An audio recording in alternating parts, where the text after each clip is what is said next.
The Amazon is burning. A record number of fires, over 72,000, have been detected in the world's largest rainforest this year. Why is the Amazon rainforest burning? The number of fires burning in Brazil's rainforest hit a 15-year high in June. Fires engulfing large swaths of the Amazon rainforest. These satellite images from NASA show how the smoke has covered most of the northern half of Brazil, which is larger than the whole of Europe. Es ist ein trauriger Höchststand. Seit mehr als einer Dekade hat es im August im brasilianischen Amazonas-Regenwald laut Daten der Regierung nicht mehr so viel gebrannt. Fires continue to rage through the wilderness of the Brazilian Pantanal, the world's largest wetland, as images emerged Wednesday. Brazil now, where massive wildfires are raging in the world's biggest tropical wetland. Au-dessus des arbres de la forêt tropicale, ces panaches de fumée blanche pourraient presque être confondus avec des nuages normaux.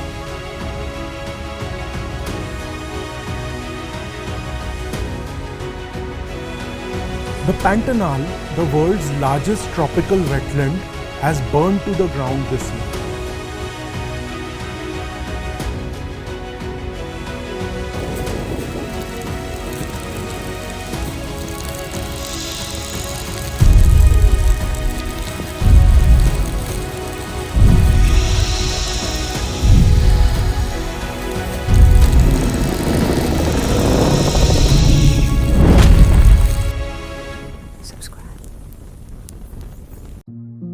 In ancient times, when fire was still a tool for survival and not destruction, the forest lived in harmony. But with man's greed, that balance was broken. The red flames awakened the fire. In a world where humanity thirsts for power more than respect for nature, where greed expands beyond the trees, life is no longer respected. The people of the jungle are persecuted. Some rise to burn, others to fight, but most of the Juruas remain indifferent. They don't care? They think it's not their problem. They trust their duties in the hands of those who strike the stones to set us ablaze. That doesn't make sense. No, but it's the search for meaning that makes us see the absurdities of the world. And the story I will tell you today is about the spirit of fire that awakens when we forget our duties to the land, an ancient guardian who appears when the forest needs protection the most. Many years ago, when I was still a young man, strong and full of energy, I would run through the woods every morning and then head down to the banks of the Irani to fish with my bow. But one day, I heard a loud noise in the forest, and when I looked around, two Jurua were watching me from the riverbank and said something I couldn't understand. They didn't care about my presence and went on their way. Later that night, the sky was red, like the embers of a bonfire. The air was heavy and hard to breathe. I followed the trail of heavy air towards the red sky, and as I approached, I was nearly consumed by flames that reached the tops of the tallest trees. The heat made my skin burn, and I had to run like I had never run before. I dashed through the forest and down to the banks of the Irani, where I dove into the water to save myself. The next morning, when I returned to the village, my heart beat differently. I felt a strange tightness and a sensation weighing my shoulders down to the ground. I was so disoriented that I didn't notice the presence of a group of Juruas. They were talking with the chief and the shaman. The shaman spoke the Jurua's language. I moved closer to try and understand what was happening, but I couldn't make out their words. When the shaman whispered something into the chief's ear, he became furious and started cursing at the Juruas, driving them away. Everyone was curious, but the chief and the shaman withdrew and said nothing for the rest of the day. That night, all the members of the village gathered around the fire, and the chief finally told everyone what had happened. The Juruas wanted to buy our village. The chief said that the Juruas had told him that the lower villages had already been sold and only ours remained. They offered Jurua money in exchange for Jurua things. The older women began to curse, asking where we would go, but the chief refused the offer, saying, "Our home cannot be replaced. We live from the forest, and the forest lives from us." I stayed silent throughout the entire tribal meeting, and only after everyone had returned to their huts did I approach the chief, as I knew I shouldn't speak of what I had seen in public. When I told him about the great flames, both the chief and the shaman understood that the Juruas wouldn't leave us in peace. If they couldn't corrupt us with their treasure, which meant nothing to us, they would burn us. The next day they returned, but this time they came in greater numbers, and all of them were armed, some with axes, others with sickles, and others with weapons created by Jurupari himself. Among them was a Jurua dressed in overly warm clothing. They called it a suit, something the Jurua think is fancy. Fancy? What's fancy? Fancy? Fancy is a Jurua word for something beautiful, like the dyes made from urucum seeds. But this Jurua wore his warm, fancy clothes to show he wasn't like the others. He was their chief, or as they called him, the boss. And he told the chief and the shaman that if we didn't accept his proposal, he couldn't guarantee that we would have food anymore, as he would hunt all the animals, that we wouldn't have shade, as he would cut down all the trees, and that our thirst would never cease, as he would dry up our river. He claimed he didn't wish us harm, but that the land now belonged to him, and that he was offering a generous sum of money. The chief cursed again and drove them away, not fearing their threats. But the boss' threats were not empty. The sky became redder, the sun bled, and the air grew heavy with smoke. Our hunts disappeared, our river dried up, and after my runs through the forest, I could no longer find fish. The flames of the boss spread throughout that year. The chief then gathered a small group, of which I was a part, to investigate. I, Yakikan, a great friend, and 2 other strong young men followed the trail of the men. Along the way, we found open fields the size of 1,000 villages, with no trees or life. We saw thousands of enormous animals, which they called cattle. They could feed us for generations. We decided to hunt one of these animals to bring back to the village, which was starving.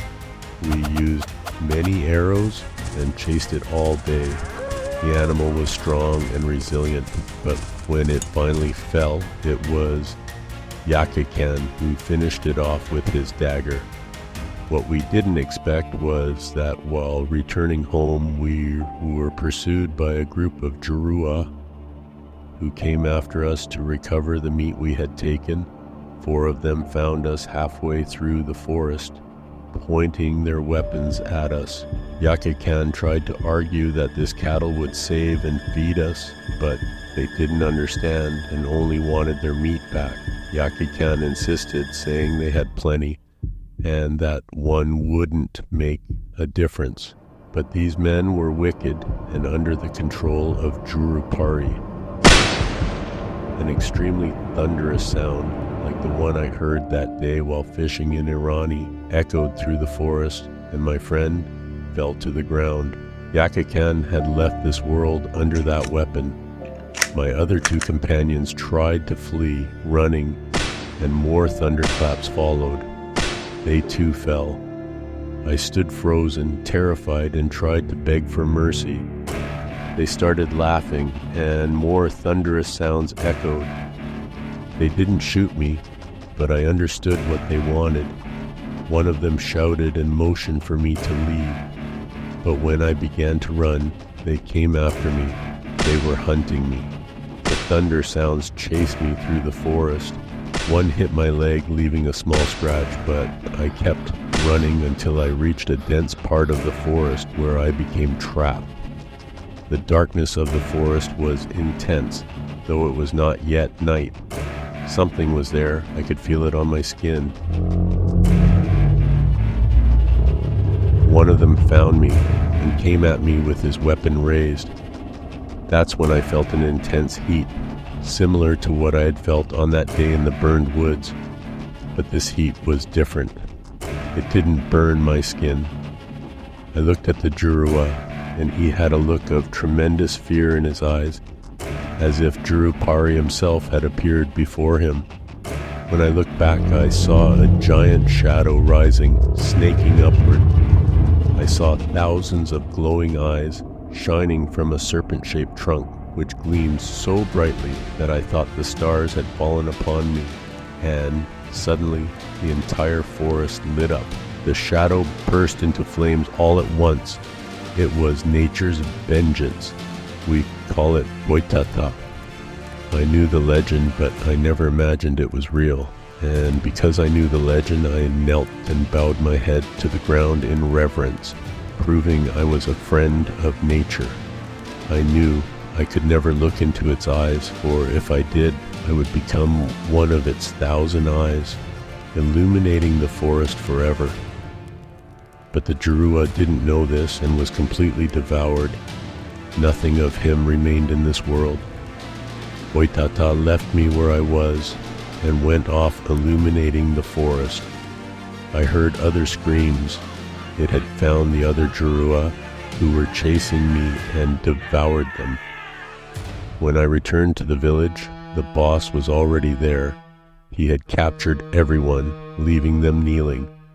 The shaman was restrained, and the chief lay on the ground, defeated like prey.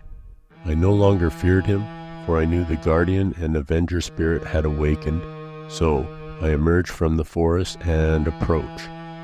The men pointed their weapons at me, but I didn't care. The shaman questioned me, asking what had happened to my companions, and said that the boss accused us of stealing his cattle and killing his men. As I approached the boss, I asked the shaman to translate everything I said. The shaman was incredulous and afraid to translate, but he saw in my eyes that I spoke the truth.